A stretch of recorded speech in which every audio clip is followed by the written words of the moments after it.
Bonjour, nous allons continuer ces vidéos en parlant toujours du monde émotionnel, disons ça comme ça.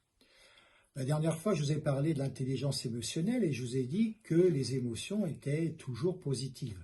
Alors, quelles sont ces émotions? Je peux vous les citer. Vous savez, il n'y en a pas 36. Dans tous les livres, on voit des émotions, la honte, etc., des choses comme ça. Tout ça, la honte, tout ça, c'est pas une émotion. L'émotion, c'est quelque chose d'instantané. Il y a un auteur chinois qui dit ça, c'est comme les vagues successives sur la plage qui se succèdent. Pourquoi? Comme je l'ai dit la dernière fois, parce que nous sommes obligés de décoder continuellement l'environnement. Et ce sont les émotions qui nous permettent de décoder continuellement l'environnement. Si on n'avait pas d'émotions, premièrement, on ne ressentirait rien dans le corps, hein, comme je l'ai dit la dernière fois. Et deuxièmement, on ne saurait pas qui on est, ce que l'on fait. Par exemple, les gens qui ont Alzheimer ou des maladies neurologiques de ce type-là sont complètement perdus, puisqu'ils ne ressentent qu'une seule et unique émotion, souvent c'est la peur. Enfin, ils sont perdus, ils ne peuvent pas se guider avec leurs émotions propres. Donc, les émotions sont là pour nous aider. Alors, il y en a 5, comme je disais, principalement, et d'ailleurs uniques, hein. C'est la peur, c'est l'anxiété, c'est la colère, c'est l'énervement, et la 5e, seule vraie pour les gens positifs, qui est la joie. Je vous l'ai dit, toutes ces émotions sont positives. Les émotions sont instantanées.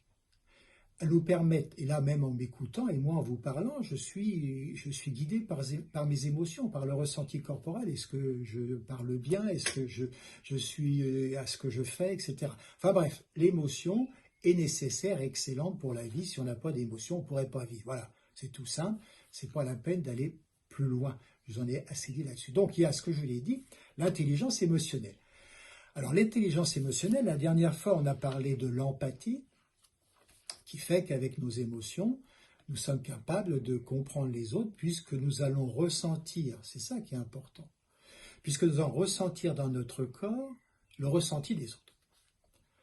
La deuxième partie, on pourrait dire, de l'intelligence émotionnelle, c'est l'équanimité. Alors qu'est-ce que c'est que l'équanimité?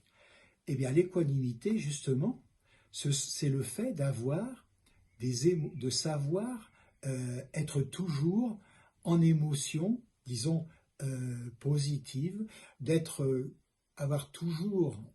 calme, ne pas avoir des émotions qui nous débordent. Donc l'empathie est le cousin germain, si j'ose dire, de l'équanimité, puisque l'équanimité, elle, va nous permettre d'avoir un état émotionnel calme et de ne pas nous laisser emporter par n'importe quel stress qui nous environne. Donc, l'empathie et l'équanimité vont nous rendre intelligents. Pourquoi? Parce que je l'ai dit, l'empathie nous permet de ressentir les autres et l'équanimité nous permet d'être en rapport avec les autres puisque nous n'avons pas de saut d'humeur, nos humeurs sont égales. Et justement, le processus d'évolution personnelle dont nous parlerons au cours d'autres vidéos contient ces deux éléments, c'est-à-dire que le fait d'évoluer, le fait de comprendre qui on est, eh bien petit à petit, on va lâcher l'agressivité, on va lâcher le fait de vouloir à tout prix montrer qu'on est le plus grand, le plus beau et le plus fort, on va lâcher l'ego, et ça va nous donner une intelligence émotionnelle, très importante dans le rapport avec les autres. La troisième partie de l'intelligence émotionnelle, c'est la mansuétude. Alors la mansuétude, on pourrait dire, c'est le pardon. C'est le fait de comprendre les autres, de dire, bah oui, s'ils ont fait ci, si c'est passé ça, il y a sûrement des circonstances dans sa vie qui ont permis d'eux. Donc, c'est de savoir pardonner, entre guillemets. C'est aussi la bienveillance, ça fait partie aussi de l'écoute. Donc, la mansuétude, c'est une attitude dans laquelle on ne jugera pas les gens sur des remarques, sur des événements qui, pour nous, semblent pas entre guillemets normaux, mais il faut bien comprendre qu'il faut que nous soyons, comme je vous dis, en empathie et en équanimité, c'est-à-dire qu'il faut que nous comprenions pourquoi les autres ont tel ou tel comportement. Donc la mansuétude va nous permettre de rester, on pourrait dire, branché émotionnel sur les gens, avec le fait de pardonner et surtout de comprendre pourquoi tel ou tel événement ou tel et tel comportement est venu de cette personne. Il n'est pas question non plus de tout pardonner. Il faut comprendre, c'est ça qui est très important. À partir du moment où nous aurons l'empathie, l'équanimité, la mansuétude, le pardon, la bienveillance, l'écoute positive, comme je disais, la neutralité bienveillante qui relie un petit peu tout ça, et bien à partir de ce moment-là, et ça c'est quelque chose qui va nous permettre de vivre correctement, nous aurons ce que j'appelle le recul et la relativisation des choses.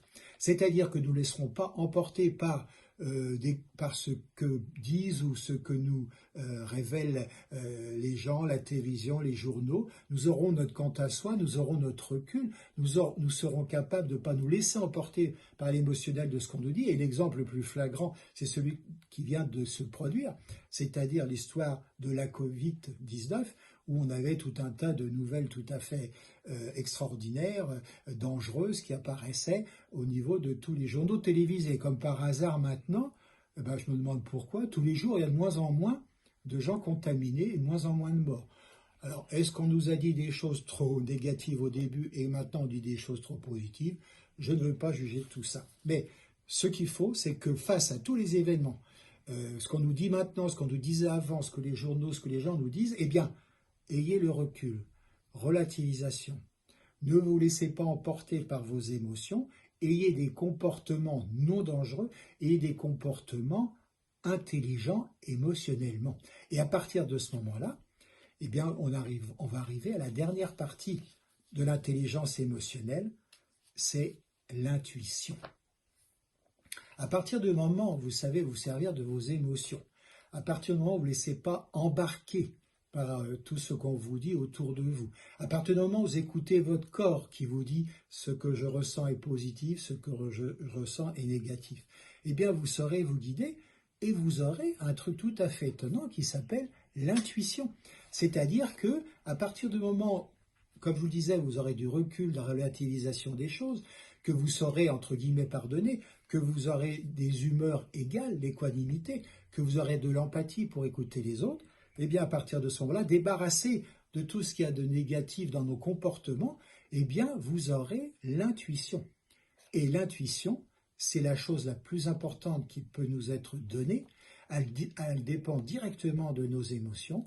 Et l'intuition, c'est la mère de toutes nos facilités.